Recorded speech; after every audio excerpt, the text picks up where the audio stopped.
Hi అండి, mega అభిమానులారా, భారీ update వచ్చేసింది. మెగాస్టార్ చిరంజీవి 158వ చిత్రానికి సంబంధించి ఒక తాజా సమాచారం సోషల్ మీడియాలో ఇప్పుడు హాట్ టాపిక్ గా మారింది. మొదటగా ఈ సినిమాలో చిరంజీవి గారి కూతురుగా కృతి శెట్టిని తీసుకున్నట్లుగా టాక్ అయితే వినిపించింది.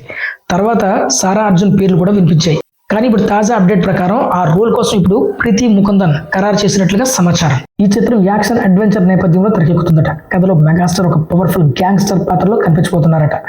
అయితే కథనంలో అసలైన హైలైట్ ఏంటంటే తండ్రి కూతురు మధ్య ఉండేటువంటి బలమైన భావోద్వేగం, ఒక ఎమోషనల్ యాంగిల్ సినిమాకి ప్రాణం అవుతుందని టాకు.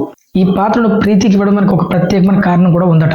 ఆమె అమాయకత్వం అలాగే స్క్రీన్ ప్రెజెన్స్ ఈ క్యారెక్టర్ పర్ఫెక్ట్ గా సరిపోతుందని మేకర్స్ అభిప్రాయం కూడా. ఇక హీరోయిన్ గా ప్రేమని తీసుకున్నట్లుగా కూడా మనకు టాక్ అయితే నడుస్తుంది. ఇక ఈ సినిమా డైరెక్టర్ విషయానికి వస్తే బాబీ కొల్లి అందరికీ తెలిసిందే. గతంలో వీరు వాల్తేరు వేరే సినిమా తీసి అందరినీ మెప్పించడం విషయం అందరికీ తెలిసిందే. అయితే మళ్ళీ ఈ కాంబినేషన్ పై భారీ అంచనాలు కూడా ఎక్స్పెక్టేషన్స్ కూడా పెట్టుకున్నారు ఫ్యాన్స్. మరి ఈ వీరి కాంబినేషన్ లో వస్తున్నటువంటి ఈ మూవీ ఎలా బ్లాస్ట్ అవుతుందో చూడాలంటే ఇంకొన్ని రోజులు వెయిట్ చేయాల్సిందే. అయితే ఈ ప్రాజెక్ట్ పై అధికార ప్రకటన ఎప్పుడు వస్తుందో ఇంకా తెలియదు. కానీ ఒక విషయం మాత్రం చాలా క్లియర్ గా అర్థమవుతుంది. మెగాస్టార్ 158 చిత్రం యాక్షన్ అలాగే ఎమోషన్ ఫ్యామిలీ సెంటిమెంట్ మిక్స్డ్ గా ఒక భారీ సినిమాగా రాబోతుందని మాత్రం చాలా స్పష్టంగా తెలుస్తుంది. ఈ చిత్రానికి సంబంధించిన ఎటువంటి అప్డేట్ వచ్చినా వెంటనే వీడియో చేస్తాను. సో మరొక అప్డేట్ తో మళ్ళీ ముందుకు వస్తాను. అంతవరకు బాయ్.